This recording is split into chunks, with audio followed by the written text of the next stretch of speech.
This is lecture 26, and it's the third lecture on Whitman. And in this lecture, I want to talk about Whitman as a city poet. City poetry is a fairly recent genre. Romantic poets, by and large, would have elected to write about the birds and the trees, and would have, in fact, did flee the cities. And you can, in fact, regard Romanticism as a reaction against urban culture and industrialism.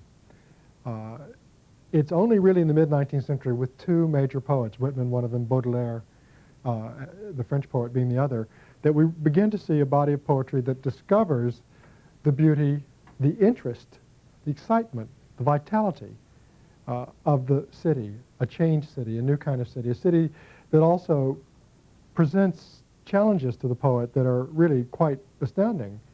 How could you translate the city? How could you take the measure of the city? How could you possibly find in it something that is beautiful? Certainly the city is a place of dirt, it's a place of struggle. Whitman's poems about the city, mostly about New York and Brooklyn, on the one hand reflect the fact that he was a journalist for a good bit of his life. A reporter has a keen eye. As I said, he has a journalist's eye and ear. But also, in some of his poems, he begins to show us the city as a kind of metaphor, as a kind of figure for the human community, for interactions between people who live in cities, which is a great theme in city art, and most particularly as a place for interaction between poet and reader. That will be the central trope that's going to work in his greatest city poem, which is Crossing Brooklyn Ferry. There are unintended ironies in some of his city poems. We really see Whitman, the 19th century poet, so that the New York he describes is a New York that doesn't exist anymore. That has a kind of pathos that could not have been intended. How would you render the city? Could you just tell the story of individual characters? This is a marvelous problem for fiction. And writers like Dickens and Defoe, Balzac, all invent ways to tell city stories. They're often stories of unpredictable, surprising encounters, interactions. The city is a place of mystery. It's a place where, unlike the village, where you know everything about it. The city is a locus where we are really blindsided, where we learn over and over the lack of our own hegemony, the lack of our own authority, that we are, in some sense, placed in a much larger container than we can either measure or understand. There's a lot of humility frequently in city art. It usually punishes individual arrogance. It suggests something of an ecological, environmental picture of human life, that the individual subject is always enmeshed in something larger. These are the themes that Whitman, too, is drawn to. As I say, he approaches it often as the reporter, and his list form is very useful. Here's one well-known sequence. The little one sleeps in its cradle. I lift the gauze and look a long time and silently brush away flies with my hand. The youngster and the red-faced girl turn aside up the bushy hill. I peeringly view them from the top. He's moving from infancy to youth. The suicide sprawls on the bloody floor of the bedroom. I witness the corpse with its dabbled hair. I note where the pistol has fallen. There's a narrative story there. You could tell the story moving from childhood to youth and passion to death and desperation. Is that a city story? Well, not entirely, but he can make city sounds as well. The blab of the pave, tires of carts, slough of boot soles, talk of the promenaders. The blab of the pave, I mean, it's a marvelous line. Blab doesn't exist as a noun until Whitman uses it that way. The heavy omnibus, the driver with his interrogating thumb, I mean, again, the vividness, the precision of these notations. The clank of the shod horses on the granite floor. There, too, was an earlier New York with the horse-drawn traffic.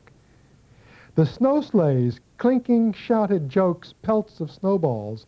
The hurrahs for popular favorites. The fury of roused crowds. It's as if he's saying, these are all manifestations of city life. This is when the urban creature starts to live, starts to speak. The flap of the curtained litter, a sick man inside, borne to the hospital. This, too, a city sight. The meeting of enemies, the sudden oath, the blows and fall, the excited crowd, the policeman with his star quickly working his passage to the center of the crowd. Those moments, surprising moments, unpredictable, unplanned moments, where all of a sudden there's conflict, there's crisis, someone is hurt, the policeman is there. These are all urban spectacles that he is chronicling, mapping for us.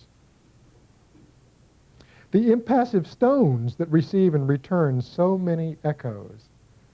Wonderful sense that the stones themselves that we walk on are part of us. They echo us. They extend us.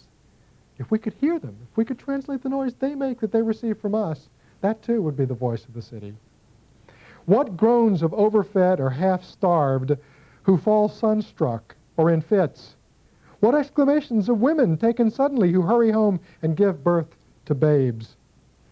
Wonderful sense again of the crises of life, the beginnings, the endings. The city is the arena for all of this. It's the great stage in which this happens. What living and buried speech is always vibrating here? What howls restrained by decorum? And he wants to liberate those howls. Arrests of criminals, slights, adulterous offers made, acceptances, rejections with convex lips. I mind them, or the show or resonance of them. I come and I depart. That's the sort of fluid, elusive Whitman. I come, I depart, I'm here, I see, I register, I take the measure, and then I'm gone. I'm somewhere else. That then is an illustration of the way that the list, because what I just read you was a list. It was a series of notations, journalistic reporters' notations, but done with remarkable pith and acuity, sharpness of detail and focus. And we begin to realize that they are gathering towards a kind of cumulative urban portrait of the city as a kind of really unheard of and probably unheard container for the human story, for the new story, the modern story, the story of Whitman's moment, a story that prior literary forms have not done justice to. As I said, Whitman is also a recorder for New York, the maritime city, a city of masts and sails, a city that we don't see so much of anymore, a city of clean waters as well. The city of pageants. He's drawn to pageants with an unerring sense of things. He realizes that pageants are where the collective life of the city explodes, where we can see something of the kind of heterogeneity of the city. And so he writes poems. One is called Broadway Pageant, and it really is about New York, the melting pot. New York, the place of many different nations who've come to live in this great city. Has a wonderful line in it, but that when the pageants come, the particular pageant he's going to focus on is a pageant of Japanese in New York and visiting New York as well. But when these pageants take place in these great parades, and one thinks of the great Thanksgiving parades and other parades in New York, that when this happens, he says, when million-footed Manhattan unpent descends to her pavements. It's like you've got this great creature, million-footed Manhattan, that finally, at the occasion of the parade, is going to descend unpent to the pavement to watch this. And they're going to watch the spectacle. And the spectacle, of course, as I said, could represent all parts of the earth.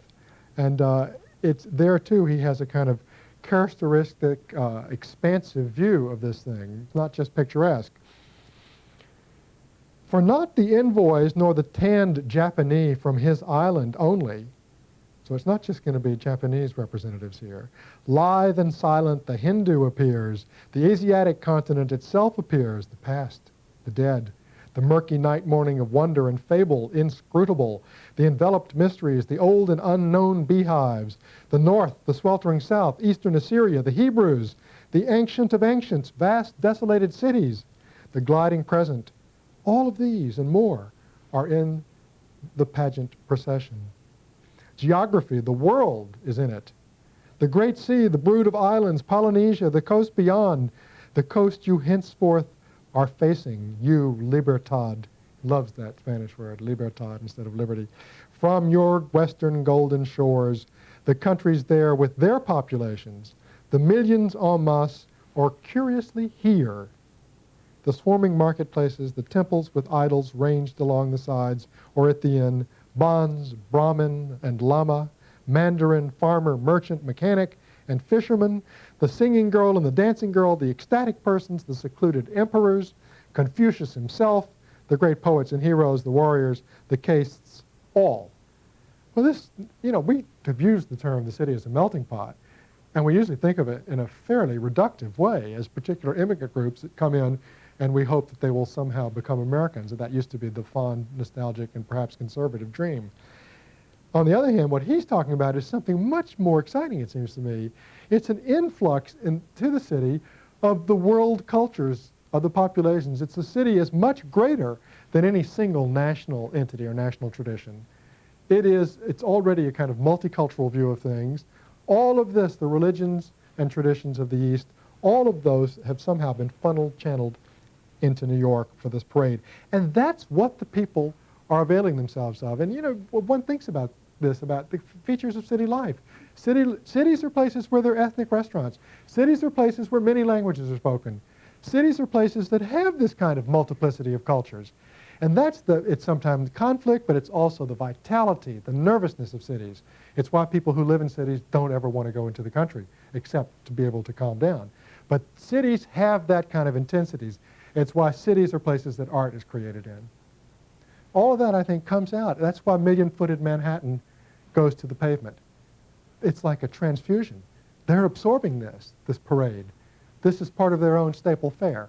So I think Whitman has a wonderful sense of the energies that flow here and the way in which this is the body politic of the city. This is the health of the city. This is the city animal. Now, the greatest poem, as I said, and I can't read all of it to you, it's a long poem about cities, is called Crossing Brooklyn Ferry. And it's an interesting poem. The ferry, of course, is a very well-known motif in classical literature. One thinks of the river Styx. One thinks of figures like Hermes, who ferry people across or escort them from one realm to the other. The ferry is usually a kind of linear trip from one realm to another, often from life to death. I say linear because it usually means leaving a place and arriving somewhere else. After all, that's why we get on ferries. We don't get on them to stay on them. And I say that because this poem is going to exploit the flux and timelessness of things rather than the kind of linearity or directionality of a single clear trip across. The first line of this poem echoes St. Paul. Flood tide below me, I see you face to face. You remember the passage in Paul about look through a glass darkly, and it closes with the notation of face to face. And what Paul means by that is that in life here, clothed in flesh, we cannot see clear and we cannot be known clearly. We are opaque. But after we die, we then come face to face with God, and then we know and are known. Now that's the traditional Christian view of it. Whitman imports that into this poem, and he gives it a kind of transcendental character, it seems to me. It has to do with face-to-face me to you, face-to-face me in the city. What happens on a ferry? Whitman on the ferry is simply going to regard, to look, to spectate, and to muse. So he looks at the city.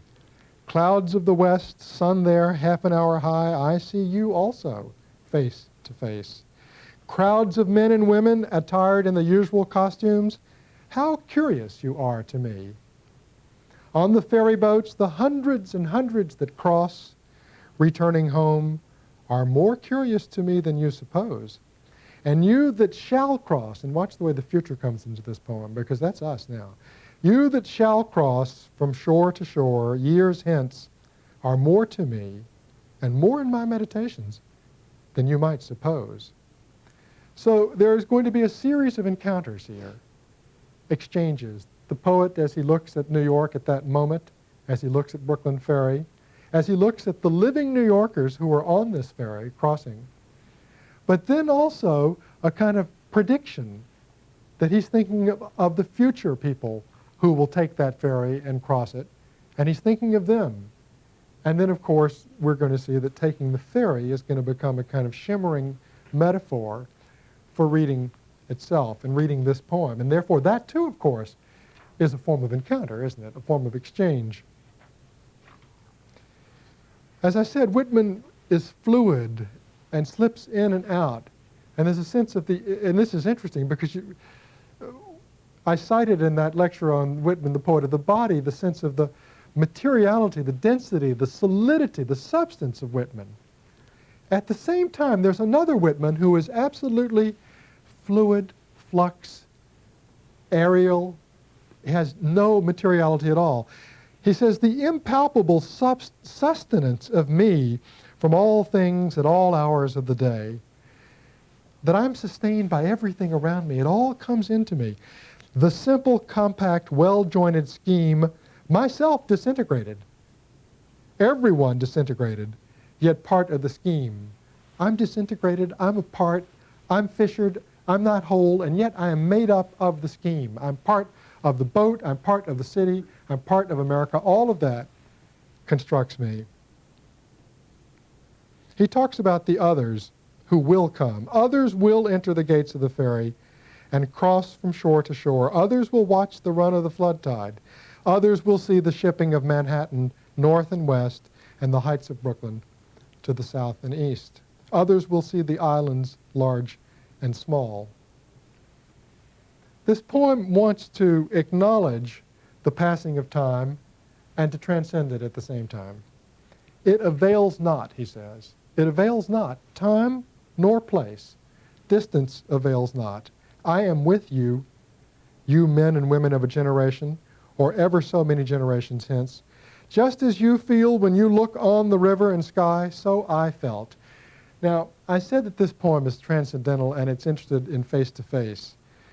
Here is the poet scrutinizing the people, scrutinizing the city, New York, Brooklyn, the boats, the ships, the water, the clouds. In a lesser poet, you would have a kind of visionary moment where these things would open up and their truth would be revealed, a kind of Emersonian moment where the spirit would somehow show. What Whitman does is something more interesting and more democratic. He says that what we all share is not the revelation, but the act of looking, that you have pondered as I have pondered. And he makes us wonder, it seems to me, about what happens when we're on boats. I happen to take ferries a lot. When you're on boat, you are suspended. You're not on shore. And people take their newspapers and their books to work on and everything, but they also become, often despite themselves, sort of meditative and reflective, and one looks and one thinks, either whether one looks at the water that courses by or at the strange people that are on that boat with you. And I think Whitman has caught that, and he's saying that's what we share. We share the interrogation, we share the wonder, we share the lack of understanding, we share the mystery, not the revelation, not the answer. I am with you men and women of a generation or ever so many generations, just as you feel when you look on the river and sky, so I felt.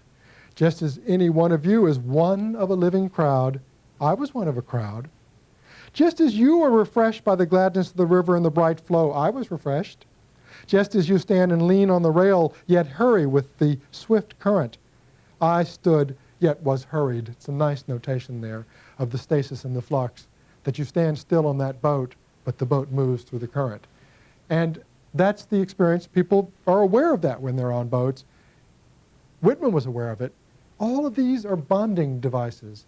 All the things that you've ever felt on this boat, or on any boat, I'm telling you, I felt them too. We are the same. We share this. Just as you looked on the numberless masts of ships and the thick-stemmed pipes of steamboats, I looked. Well, at first it does seem very, very upbeat about we look, we have wonder, we have questions, but Whitman wants to make, I think, his sense of identification with his readers stronger than that. What is it then between us? What is the count or the scores or hundreds of years between us? I too lived. Brooklyn of ample hills was mine. I too walked the streets of Manhattan Island, and listen to this line, and bathed in the waters around it. That's the 19th century city. Not too many people bathing there today. I too felt the curious, abrupt questionings stir within me. Later he says, I too had been struck from the float forever held in solution. Now I said that boats go somewhere. Ferries are moving from A to B. What Whitman wants to emphasize is this sense of solution, suspension, things being held, not ever really arriving anywhere. That's what happens on the boat before you get to your destination. I've said that he talks about how he looks at the clouds in the water. He talks about he too being from Brooklyn. Now he's going to talk about the doubts that also assail him. You've been blue? You've been suicidal? I have too. It's not upon you alone the dark patches fall. The dark threw its patches down upon me also. The best I had done seemed to me blank and suspicious. It's one of my favorite lines in all of Whitman. The best I had done seemed to me blank and suspicious. Those are those moments of nihilism, of radical doubt, of being erased, of realizing that your life is a fraud. And this is a man who has something behind him that he can point to with pride. That too he experiences on this moment of flux in this boat. My great thoughts, as I supposed them, were they not in reality meager? Nor is it you alone who know what it is to be evil. I am he who knew what it was to be evil. And now he gets going on this stuff. I too knitted the old knot of contrariety, blabbed, blushed, resented, lied, stole, grudged, had guile, anger, lust, hot wishes I dared not speak, was wayward, vain, greedy, shallow, sly, cowardly, malignant. This too is a form of bonding with his reader. You felt all of these horrible things in you? I did too. I was there. The cheating look, the frivolous word, the adulterous wish, not wanting. So that even the moments of doubt and the moments of self-indictment become moments of bonding. What I am saying is that the poem is about ferrying in more ways than one, that as we read this poem, we're being asked to ferry out to Whitman. We're being asked to, in a sense, realize that he's drawing us into him, that we too, we who live now, can experience what he who lived then experienced. And there's a kind of pact that this poem makes between us and him.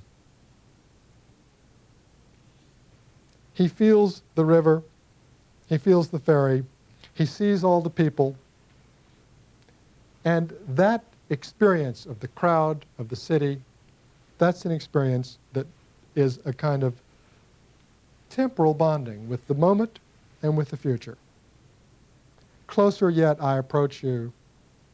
What thought you have of me now, I had as much of you. I laid in my stores in advance. I considered long and seriously of you before you were born. It's an amazing line, I think. Here we are reading this at the end of the 20th century. This poet's been dead for so long. He wrote these lines in the middle of the 19th century, and he's saying, I'm thinking every time you read this line, you actualize his remark. He's there. He thought of us reading him. So we say he's so far back there, a century and a half ago or whatever, and yet what we realize is that in some sort of prescient, uncanny way, he signals to us. He says, I expected you. This was a rendezvous that I set up. Who was to know but what should come home to me? Who knows but I am enjoying this? Who knows for all the distance, but I'm as good as looking at you now, for all that you cannot see me. There's a wonderful sense that he becomes sort of embodied for us, incarnate by the language of this poem. That too is the bond with the reader. That is art and poetry as an encounter. As I say, that's what the city theme is about. But Whitman begins to realize that these encounters are also what reading is about and what art is about, and that a poem is a site of encounter. Over time, we encounter the dead. The dead are not dead because we read their work and their language lives. But he knew it all. That's the rendezvous, the intimate approach that this poem wants to sketch out. And so it closes with a very beautiful rendition, once again, of all of Brooklyn, of New York, the mess of Mannahatta. He loves to call Manhattan by its Indian name, Mannahatta. And he speaks to these appearances. He says they are appearances. He doesn't know how to go beyond the surface. Appearances now or henceforth indicate what you are. but they won't. Thrive, cities, bring your freight, bring your shows, ample and sufficient rivers. You have waited, you always wait, you dumb, beautiful ministers. The phenomenal world, dumb in the sense of unspeaking, is absolutely filled with meaning, but we can't quite get it, but we look at it, and all of us have shared that. And he realizes that that is what makes him who he is. We use you and do not cast you aside. We plant you permanently within us. We fathom you not. We love you. This is the world, the phenomenal world, the world that he sees from the boat. We fathom you not. We love you. There is perfection in you also. You furnish your parts toward eternity. Great or small, you furnish your parts toward the soul. And it ends up being a poem about constructing the soul. That it's in our encounter and perception of the world, in our effort to take it in, to make sense of it, that the soul is built. That was that early line in the play, that the world outside is what makes us who we are. It comes into us. And as I say, that too is the bridge with the reader. That this poem itself is exactly that nexus, that negotiation. This is then his largest, most epic poem about the city, about identification, about merging beyond time and space, about doubt and uncertainty that he acknowledges that also is a form of identification. I compared him to Baudelaire, but Baudelaire is much colder. Baudelaire talks about crowds and about the cities as a kind of imaginative play that the poet sort of identifies with the crowd only in order to have his jollies, to imagine new kinds of projects. In Whitman, there's something quite different, it seems to me. Whitman is really fraternal. And he sees the city experience as an experience of brotherhood, that all of the mystery, all of the excitement, all of the vitality, I experienced it, you experience it, and therefore we experience each other. There are other poems, and I would just like to briefly allude to two of them. One of them is called Give Me Your Splendid Silent Sun, or The Splendid Silent Sun. And it's a poem that is a kind of really very clear, almost allegorical contrast between the city and the country. It starts with a rural evocation. Give me the splendid silent sun with his beams full dazzling. Give me juicy autumnal fruit, ripe and red from the orchard. Give me a field where the unmowed grass grows. And it's the kind of rural celebration you'd expect. He talks about the songs of birds. He talks about solitude and nature. The second part of the poem says this: keep your splendid silent sun. Keep your woods, O nature, and the quiet places by the woods. Keep your fields of clover and timothy, and your cornfields and orchards. Keep the blossoming buckwheat fields where the ninth month bees hum. Give me faces and streets. Give me these phantoms incessant and endless along the trottoirs. Give me interminable eyes. Give me women. Give me comrades and lovers by the thousands. Let me see new ones every day. Let me hold new ones by the hand every day. Give me such shows. Give me the streets of Manhattan. Give me Broadway. It's just terrific. I mean, sure, the country's great, and Whitman has no problem talking about it.